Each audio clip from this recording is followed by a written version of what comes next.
Sean wanted to get you guys back in transition defense as fast as he could. What was your take on that for the game? Yeah, well, obviously they're very good at driving the basketball. They're very good at pushing the basketball. So we didn't do anything different than we've always done. Like, we pick up the basketball and try to make them go back to the baseline. As we got tired as the game went on, that lessened, for us, and we had to do a better job. You got to be able to play through some fatigue there and just not let them get on the run. Now it creates different scenarios because on made baskets, you should always be able to get there, even though they're trying to get it out quick and push it. Sometimes with like a turnover or like a tough miss, sometimes you can't directly get the ball steered and get it going east and west. They want to go north and south, and we want to try to get it east and west. And so they're just trying to put that pressure on the paint, put that pressure on the rim, and just keep attacking, and we're trying to build walls and prevent it. And at times we were really good, and other times their offense was better than our defense. Matt, can you just talk a little bit about how the two freshmen, Camden and Miles, both were able to respond in a short amount of minutes today?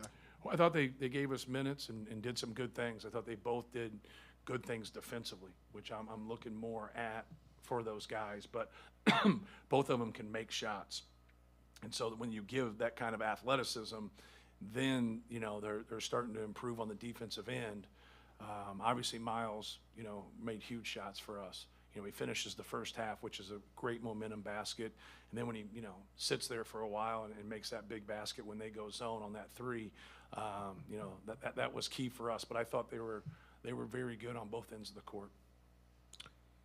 Matt, over here. Thank you. No problem.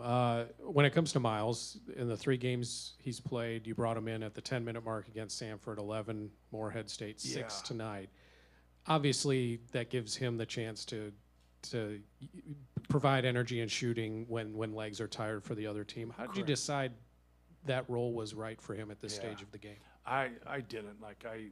It's really hard playing 10. If you guys look like on box scores, like with NBA people that get a set rotation, they'll play 48-minute games, and they normally get set into 9, and right now I'm playing 10.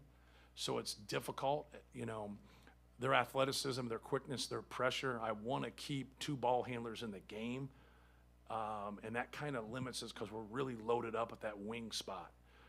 So I want to get him in situations where, now he's really at that 3, and you got 2 ball handlers there because his value is going to go way up, and he's going to get more open looks that way. Like, you're going to get open looks if you're just on the court and you're playing with Zach Edey, right? If you execute things, you set good screens, you got a better chance. But then Braden Smith, and you throw that element in there with Braden and Zach, if you can get in with those guys, your percentage of shots that you're going to get, like that pass at the end of the first half was just a great pass. They really helped off, and Miles got that shot. But he's a good player. And, he's the only guy. I looked out there today, and we were running everything dry. Every single player was in our program last year. 2 of them redshirted, but everybody was here. He's the only one out there. So at times in practice, the only thing he hears is his name being yelled. But if he was with 4 other freshmen, he'd hear their names too. I tried to explain that to him. I'm like, don't look at it as like a negative. It's just we need you to play. You want to play. You want to play more. I'm going to be on you so you can get to that point and hopefully, be someone that can play more minutes than he played tonight. But I think there's a lot of guys, coming off our bench that really helped us. I mean, look at those numbers. That was really good. Just across the board, everyone. I thought Caleb first didn't play much in the first half. And like I've always said about our front court, like, we're going to have that. We're going to have a really good players sometimes not play very much because Zach's going to swallow up 30 minutes. But I thought he kept his head, made some really good defensive plays, made some good offensive plays, and really helped us win the game. Yeah, Xavier hit a lot of tough, deep jumpers on you. Yes. Is that something you just kind of tip your cap to, or are there things specifically that you just want to see cleaned up related to that? No, that's what we want. We want the runners, the floaters, the tough perimeter shots. We're big on trying to keep the ball out of the paint. We're big on not fouling, staying into ball screens, not letting them get, clean threes, and really forcing them into those tough runners, floaters, especially oversized. Matt, are you kind of surprised when you have a team with, as you said, you've got 200 minutes and 12 guys, Yeah. And these guys are willing to, Caleb first was a starter last year, and he just talked about, hey, if I play 5 minutes, I'm going to go play the best 5 minutes I can play. That's probably not hard to get guys to comprehend a lot of times, but this group seems to get it, that it's not about them, it's about, an end-of-the-season goal with this group. Right. Well, you have to have mature guys, more than anything. You have to have guys that are going to put winning, over themselves. And, I don't want them to be happy, but I want them to be professional. Like, I don't want somebody that's a good player to play 10 minutes and be okay with it. Just say, okay, that's the way it is. Now, I want them to work so they can play more and just keep grinding it, but be professional and cheer for their teammates. Like, whoever's playing in front of them is their teammate. And so really understand that. If you can have that professional mindset as a young player, when you do get a chance, you're just going to play better. When you get mad and you sit there and you stew, now when you get your opportunity, you won't play as well. I know that might not make sense to people that have never played, but if you've played competitive sports, having a clear mind and just staying positive, it helps you, tenfold.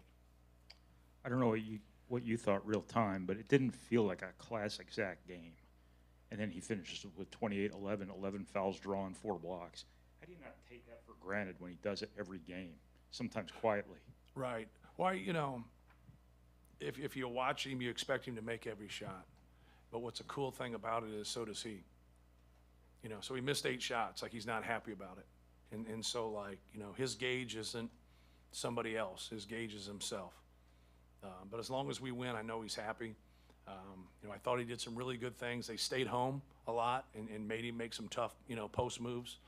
And, he just has to keep staying with it. But I thought he did a good job. When you come down the stretch and you get into that bonus and, you just keep giving it to him. Now he's got to make decisions. Does he have the angle to score? Does he have to pass? So even when he turns it over, here and there, it's still all right. We just got to stay aggressive with him and force other teams into a bind. Matt, you talked about Caleb a little bit. Just what does he bring you as a guy who can play the 4 and the 5? What value does he add when he's on the court? Yeah, well, he rebounded well. He had some block shots. Obviously, he stuck that 3, which was a big 3 for us. Just his versatility, more than anything. And, when he's detail-oriented and he's paying attention to details, he's a good player. That's when his athleticism comes out. He's got a good ability to sense things, especially with Zach about diving. He can make some hard dives and get dunks, get layups when they give him too much attention. But no, he's a good player. And he's been a little bit short on minutes here because of what I've talked about. But tonight it felt like from a defensive standpoint, it really helped us. Then he made a couple key offensive plays, and it just made sense to stay with him more down the stretch. Matt, how much value is it in the timely three-pointer? Because we've seen you guys go volume a lot. Right. But just the timeliness of three-pointers as you get through this season, is this something that can really help your team as you get deeper? I hope so. You look at our bench, obviously Ethan and Caleb's were, wide open step-in threes, but they were the right play, the right shot, even if they missed it. And obviously Miles' 3 threes. And on down the line, I wish Lance would come out of Crawfordsville when he shoots his threes, but that's all right. Well, if you're going that way, it'd be different. It'd be Crawfordsville on the north end. So, so come out of Monticello on the south end. Those are big suburban towns here we got in West Lafayette for you people that don't know. But no, I liked our skill level, and obviously last year we just kind of collectively, lost our confidence, and that's tough because nobody's trying to do that, and everybody's working and putting in time, and that's what you got to have. You got to have enough guys, and I believe we have enough guys to where, like, if somebody's struggling, we got other people to pick them up.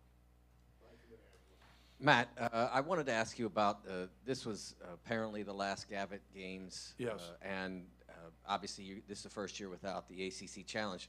Are you sorry to see these games go away? Are you tired of playing them and happy to see them go away? No, I like it because from a scheduling standpoint, you get a quality ACC opponent, you get a quality Big East opponent, one's home, one's away, and now you get to your MTE, we play in Indianapolis, and so like now we get set and we can move forward. We get our bye games, then we got to grab a game or two in between. So I like other people doing my work.